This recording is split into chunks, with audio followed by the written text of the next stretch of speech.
Lanjut ke resiko selanjutnya adalah resiko regulasi di poin E. Mungkin teman-teman pernah trading atau memegang koin yang bernama XRP. Baru-baru ini Ripple mendapatkan tuntutan hukum dari SEC, US Securities and Exchange Commission, semacam OJK lah atau Otoritas Jasa Keuangan kalau di Indonesia. Ini dikarenakan Ripple atau perusahaan yang menaungi XRP telah melakukan penawaran funding sekuritas offering yang tidak terdaftar. Ini artinya XRP dicap sebagai ilegal. Padahal seperti yang kita ketahui, Ripple sendiri sudah dirilis semenjak tahun 2012. Bayangkan selama 7 tahun Ripple berdiri, baru SEC melakukan tuntutan dengan alasan tersebut.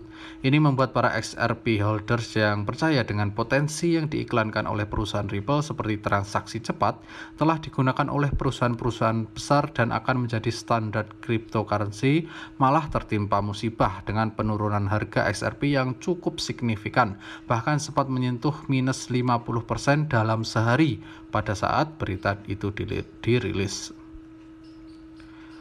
Resiko regulasi tidak boleh dianggap remeh ya teman-teman, dikarenakan pemerintah masih bisa mengintervensi dengan cara-cara tertentu, apalagi belum adanya regulasi yang detail dan benar-benar valid di seluruh negara terhadap pengaturan setiap hal pada industri cryptocurrency. Ini adalah tabel atau grafik pergerakan daripada harga XRP, koin XRP ya teman-teman. Tidak hanya XRP, sangat besar kemungkinan bahwa proyek-proyek yang lain juga akan terkena dampak yang cepat atau lambat ya. Namun tidak dengan Bitcoin. Ini dikarenakan Bitcoin jauh ini terbukti belum bisa dihentikan oleh pihak manapun dengan sistem desentralisasi yang ada, dan juga foundernya tidak dapat kita ketahui siapa identitasnya. Akhirnya instansi-instansi yang tadinya sangat merasa terganggu dengan kehadiran Bitcoin kemudian turut ambil andil melakukan alokasi aset pada Bitcoin.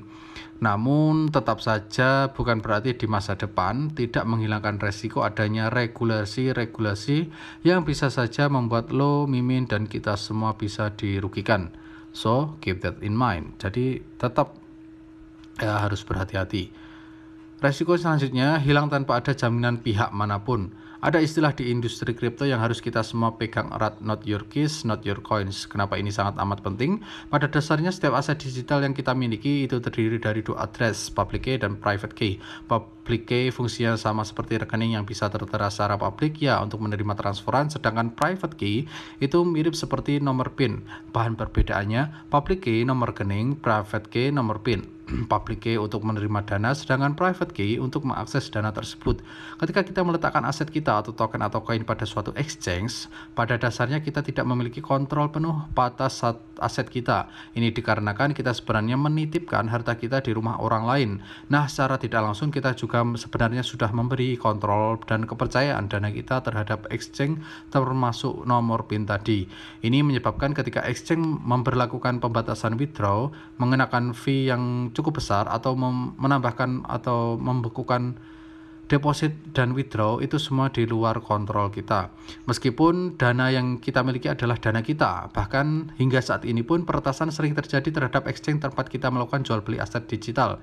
Ada sederetan kasus yang telah menghilangkan banyak sekali dana nasabah, entah ini disengaja, permainan orang dalam, maupun tidak disengaja, lemahnya sistem keamanan exchange tersebut.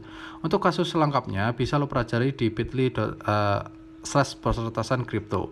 Maka dari itu, ketika aset yang kita pegang hilang, baik itu dikarenakan kelalaian pribadi maupun kesalahan pihak-pihak atau platform-platform yang kita percaya, tidak ada jaminan kalau dana itu akan dikembalikan. Bahkan kemungkinannya 90% tidak akan pernah kembali. Maka dari itu selalu untuk berhati-hati dalam melakukan kegiatan jual beli, penyimpanan, dan investasi aset digital.